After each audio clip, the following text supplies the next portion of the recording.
Shri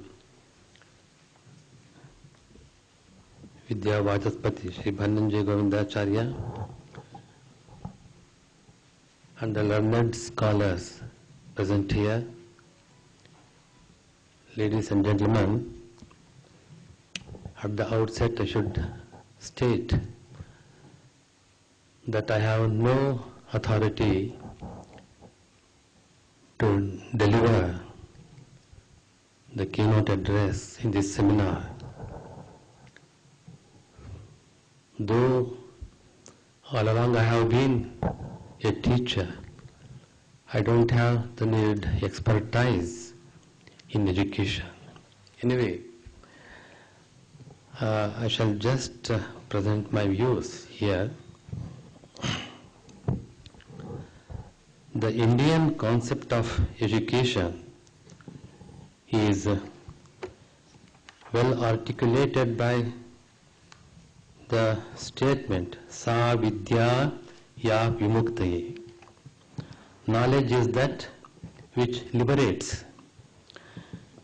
Accordingly, the Indian tradition, since the hoary past till the period of Macaulay, who during the British Raj brought about basic changes in the system of education, maintained that education is meant for liberating the person. Of course, liberation in the context of the Upanishads is quite different. It means total emancipation of the soul from the worldly bondage. If this interpretation is taken, it is true that this statement appears to be quite irrelevant for us concerned with the education policy that shapes the destiny of our country. However, there is no need to restrict the meaning of the word liberation, that is vimukti.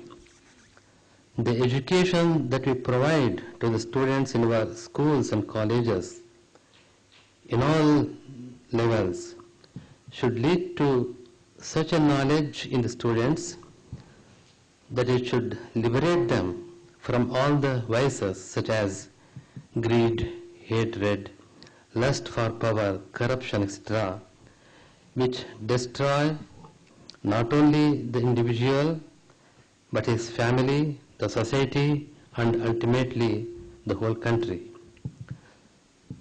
The aim of the education should not be limited to just making the students literate,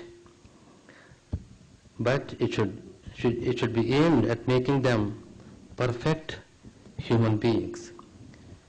Keeping this in view, Swami Vivekananda aptly described education as manifestation of the perfection already in man, and Mahatma Gandhi very appropriately depicted it as the drawing out of the best in child and man, body, mind and spirit.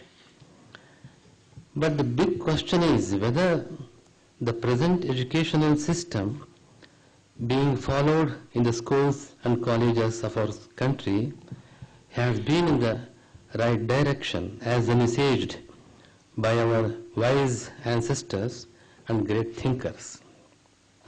Sadly, the answer is negative. The great qualities of selfless service and self-sacrifice in national interest, which were the hallmark of our national struggle for freedom, which are found in large number of people, irrespective of their class, creed or caste, are not visible now. Those great virtues are replaced by selfishness and greed. The desire to enrich oneself by all means at the cost of the society and the nation is irresistible. Corruption has crept into all walks of life. Misappropriation of public funds has become a matter of routine.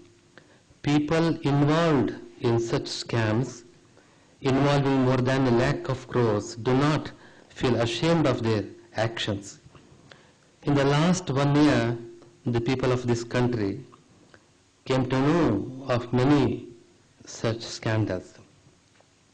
Corruption and malpractice are being indulged even in the field of education, which as a matter of fact is the source of generation of our national strength. The unprecedented and unimaginable developments in the field of science and technology in the 20th century have resulted in unimaginable developments in the education system of this country. Because of the huge cost involved in providing education in the field of science and technology, education has been commercialized. The pest of donation and capitation fees for admission to schools and colleges has indeed criminalized the education field. The managements of the educational institutions maintain that they cannot run their institutions unless they collect funds from donations and capitation fees. The students and their parents believe that unless they get admission to these institutions, their future will be at stake, and hence they put all their efforts to collect the money needed by all means. A person who right from his childhood is brought up in such a soul-killing atmosphere naturally develops a perverted, characterless personality, being corrupt to the core. Thus, it has been a vicious circle. Before independence, it was thought that by securing political freedom, we can solve all our problems. But it was totally incorrect. Political independence was not the panacea for all our problems. As early in the year 1922, that is exactly 25 years back before we got independence, like a prophet, Gandhiji had cautioned the nation. These exactly are his words. I quote, "We should remember that immediately on the attainment of freedom, our people are not going to secure happiness. As we become independent, all the defects in the system of elections, injustice, the tyranny of the richer class, as also the burden of running administration is bound to come upon us. People would begin to feel that during those days there were more justice, there was better administration, there was peace, there was honesty to a very great extent among administrations compared to the days after independence." Unquote. How true were his words? Gandhiji really sounds like a prophet. Having thus cautioned to exhort the people, he further said, I quote, "But there is hope if education spreads throughout the country. From that, people would develop from their childhood qualities of pure conduct, God-fearing of love." Unquote. Alas, this dream of the father of the nation has remained even today just a dream. If the present scenario in the field of education continues to exist, there is no hope of his dream becoming true for a long time. Now the question is, how to come out of this mess which is our creation?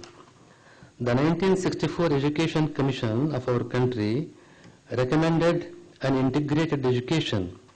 It was endorsed by the 1986 Policy on Education.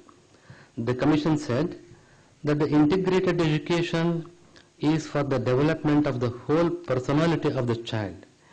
But again, the question is, what is this integrated education which is expected to impart the wisdom of good living, to give insight into what right living is and which can inculcate the universal values such as telling the truth, non-injury and non-stealing, etc.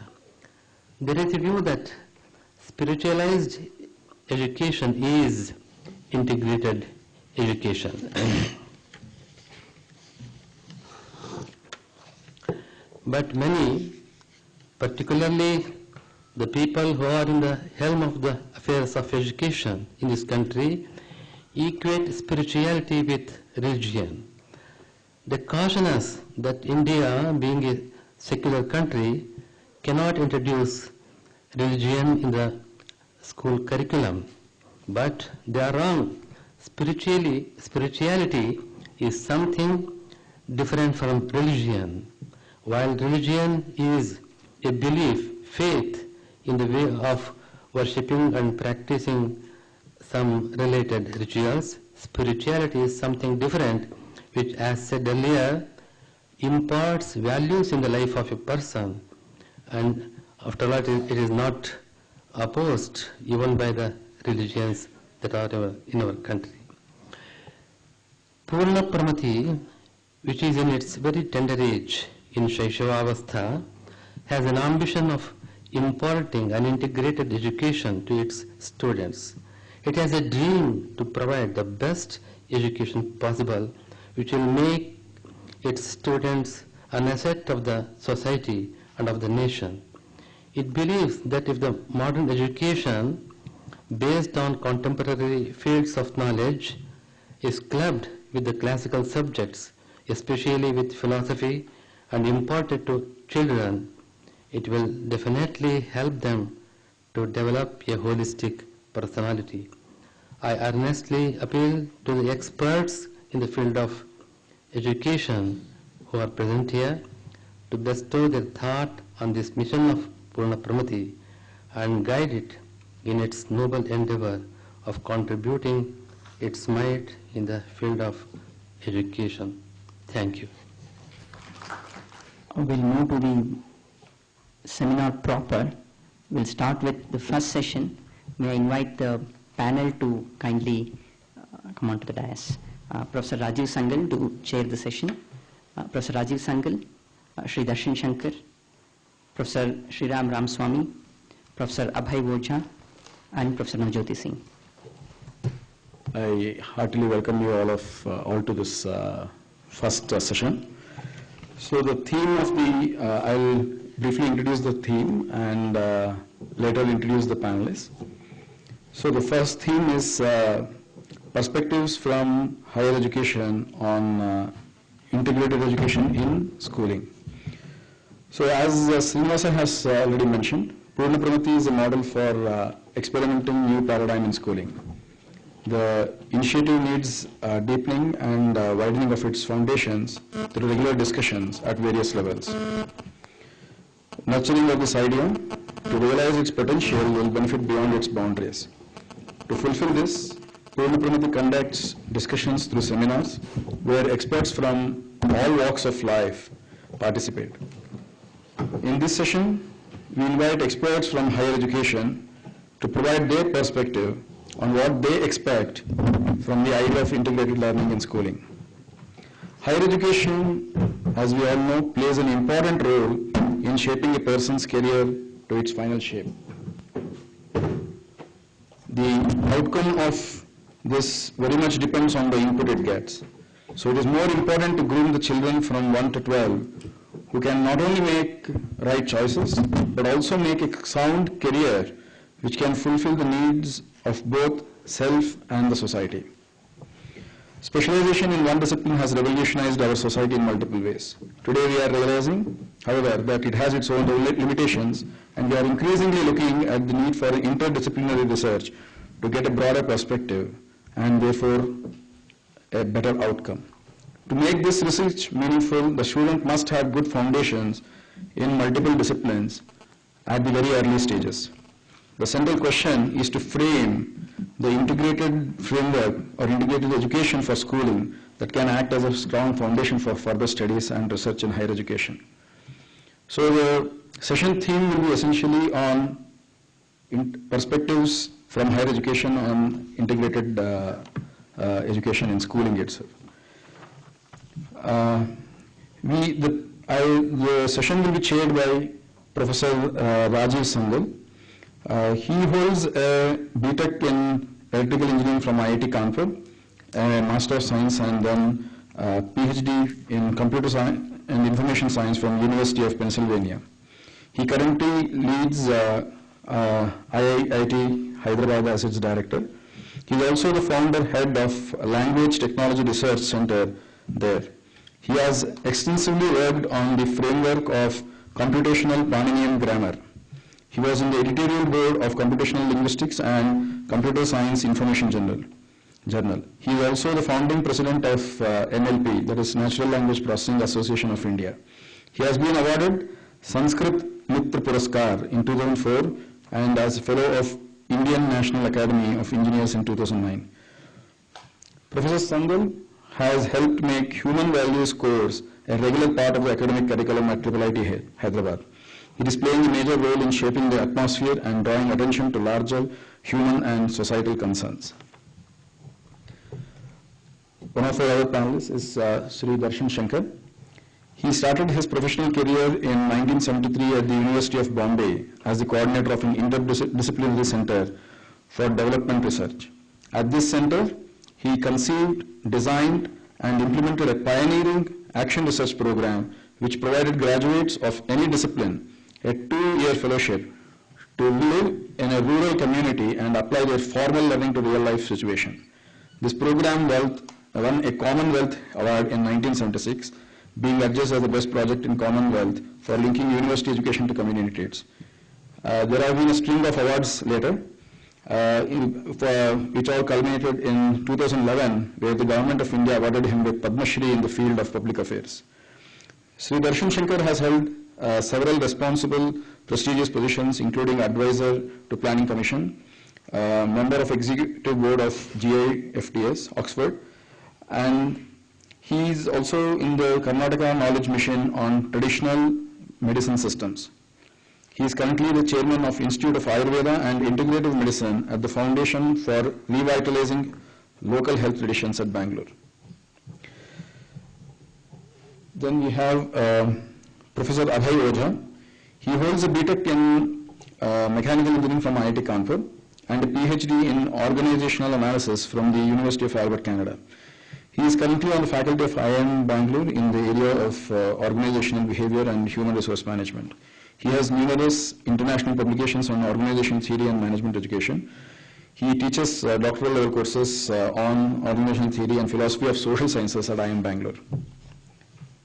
Then we have Professor Sriram Ramaswamy.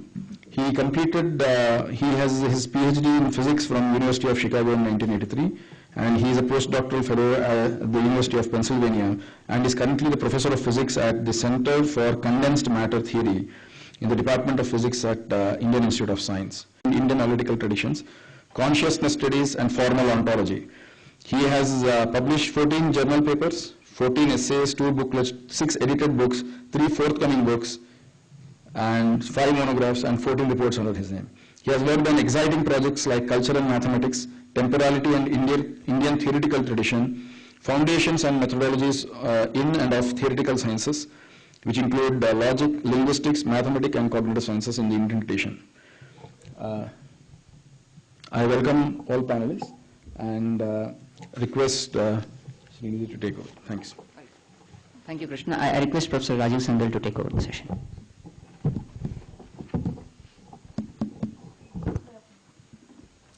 Shri Govindacharya ji.